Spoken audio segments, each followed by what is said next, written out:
kami memanggil siapa saja yang berkehendak baik, yang memiliki kehendak baik dari semua latar belakang agama dan keyakinan, dari semua bangsa-bangsa yang ada, untuk bergabung dalam perjuangan bersama mengupayakan terwujudnya suatu tatanan internasional yang sungguh-sungguh adil dan harmonis, yang ditegakkan di atas prinsip penghargaan terhadap kesetaraan hak dan martabat bagi setiap manusia. Wacana humanitarian Islam dan terminologi humanitarian Islam diperkenalkan pertama kali sebagaimana yang tadi juga disebut di dalam video yang diputar, diperkenalkan pertama kali pada tahun 2017 dalam satu konferensi yang sederhana di Pondok Pesantren Bahrul Ulum, Tambak Beras, Jombang, pesantren dari Kiai Haji Abdul Wahab Hasbullah, salah seorang pendiri Nahdlatul Ulama. Dan sudah itu juga kemudian diluncurkan apa yang kami sebut sebagai Gerakan Global Humanitarian Islam di Markas Gerakan Pemuda Ansor pada tahun yang sama. Dan kemudian kami terus bekerja, berupaya memperkenalkan wacana ini ke berbagai kalangan, baik itu kalangan komunitas-komunitas agama di berbagai negara, kalangan para mereka yang berada di lingkaran-lingkaran pembuatan kebijakan, decision making circles di seluruh dunia, bahkan kalangan politik dan juga kalangan akademik di berbagai perguruan tinggi di seluruh dunia. Dan alhamdulillah, seiring perjalanan waktu, berbagai capaian telah berhasil diraih dalam upaya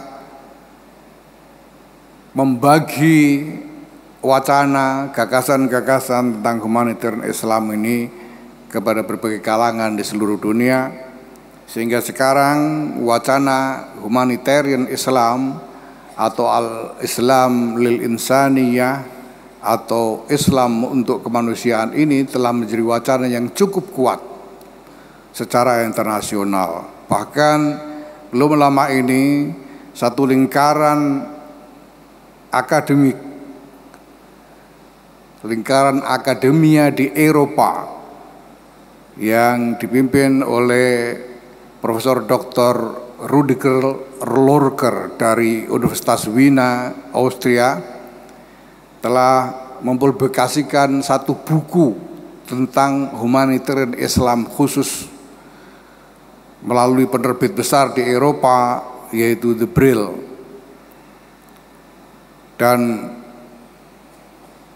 diskusi, pembicaraan tentang wacana ini juga semakin meluas, sehingga jaringan para akademia yang lain juga semakin tertarik untuk ikut serta di dalam diskusi tentang humanitarian Islam ini. Sehingga hari ini kita buka satu lagi konferensi internasional tentang humanitarian Islam yang kita rancang sebagai konferensi akademik, diskusi akademik mengenai wacana ini. Tetapi Bapak Ibu sekalian yang saya hormati, humanitarian Islam itu bukan gagasan baru, bukan sesuatu yang baru. Karena humanitarian Islam itu sendiri sesungguhnya harus difahami sebagai inherent di dalam pesan ilahi yang dibawakan oleh Rasulullah Muhammad Sallallahu Alaihi Wasallam. Sebagaimana ditegaskan di dalam salah satu firman Allah Subhanahu wa taala menegaskan, wa ma arsalnaka ya Muhammad illa rahmatan lil alamin, ay li jami'il alamin au lil alamin jami'a.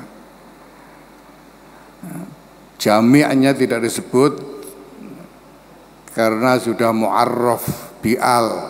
Ini kalau orang pesantren memaknainya didasarkan pada kaidah kullu jam'in mu'arrafin bi'al yaqtadil umum, bahwa Rasulullah Muhammad SAW tidak diutus oleh Allah Subhanahu wa taala kecuali, tidak ada tujuan lain kecuali sebagai manifestasi dari kasih sayang Allah, rahmah Allah kepada seluruh alam tanpa kecuali.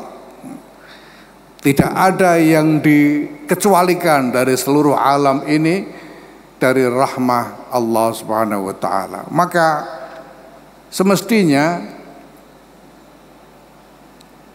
Islam memang secara inherent di dalam pesan ilahiyahnya harus difahami sebagai wawasan yang berpihak kepada seluruh umat manusia. Wawasan yang dimaksudkan untuk memperjuangkan kemaslahatan bagi seluruh umat manusia tanpa kecuali.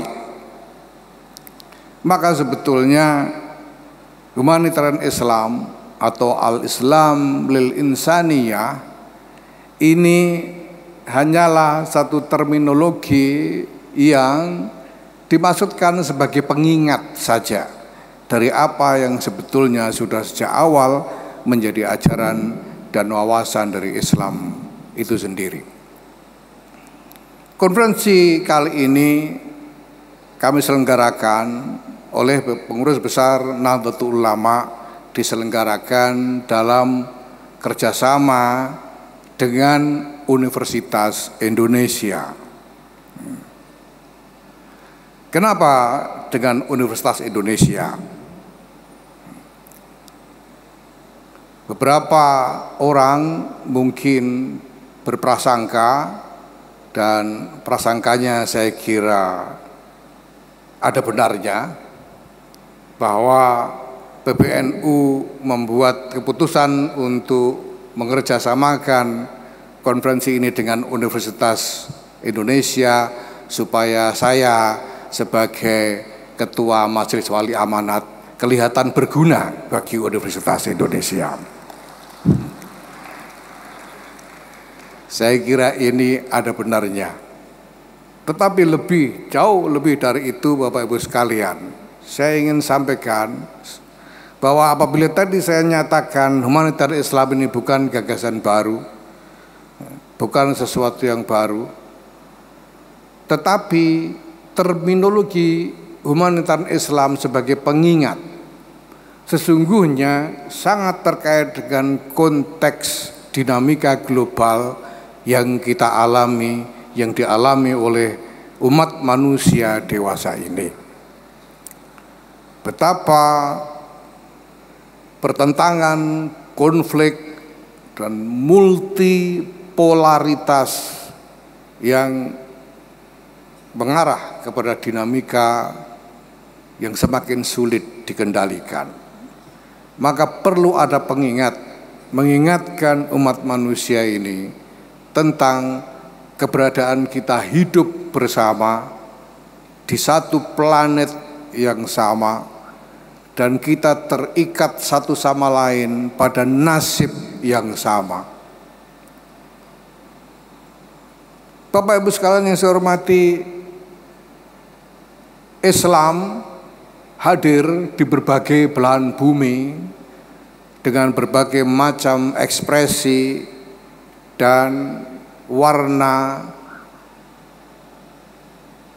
berbagai macam konstruksi peradaban yang tumbuh yang mungkin berbeda-beda satu sama lain. Di Indonesia ini, di Nusantara ini, Islam diterima dan kemudian diserap ke dalam jiwa peradaban Nusantara untuk diekspresikan kembali dengan cara Nusantara. Kita melihat ilustrasi yang sangat indah dan sangat mengharukan dari selawat Emprak yang tadi kita saksikan di awal pertemuan ini. Itu adalah ilustrasi bagaimana Islam diserap dengan rasa jiwa Nusantara dan kemudian diekspresikan kembali dengan cara dan jiwa Nusantara. Bapak Ibu, kalau orang melihat dengan teliti, mengurai wacana yang telah kami kembangkan terkait dengan humanitarian Islam ini, saya yakin orang akan dengan mudah menyimpulkan bahwa wawasan humanitarian Islam ini yang kami kembangkan ini sebetulnya adalah wawasan tentang pengalaman Indonesia. Bahwa humanitarian Islam ini adalah wacana tentang apa yang telah dilalui oleh Indonesia, ditemukan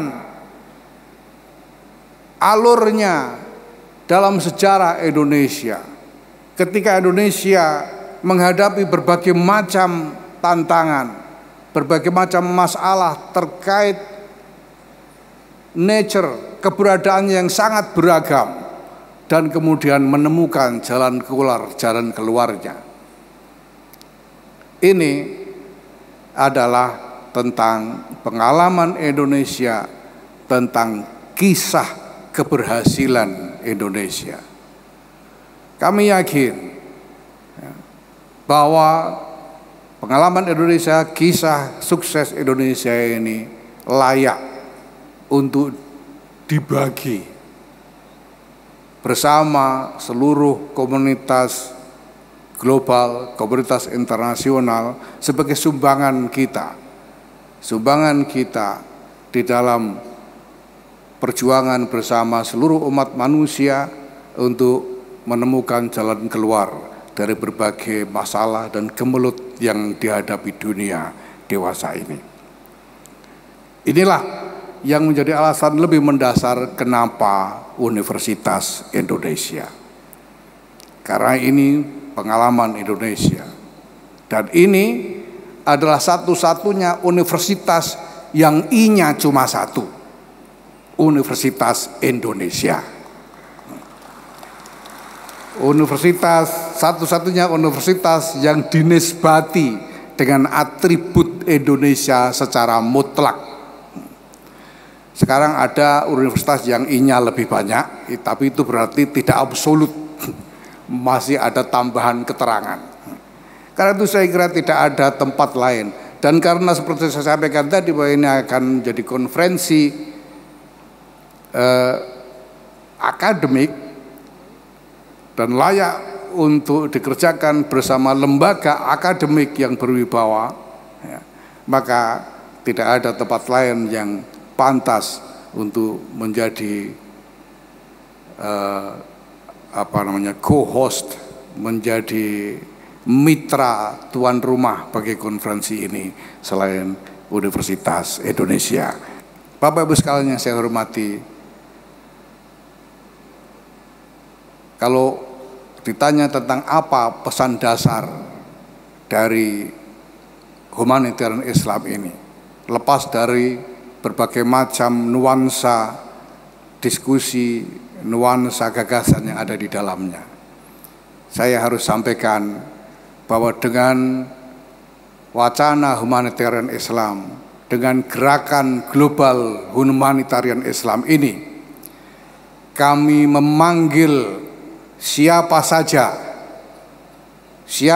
yang berkehendak baik, yang memiliki kehendak baik dari semua latar belakang agama dan keyakinan, dari semua bangsa-bangsa yang ada, untuk bergabung dalam perjuangan bersama mengupayakan terwujudnya suatu tatanan internasional yang sungguh-sungguh adil dan harmonis, yang ditegakkan di atas prinsip penghargaan terhadap kesetaraan hak dan martabat bagi setiap manusia.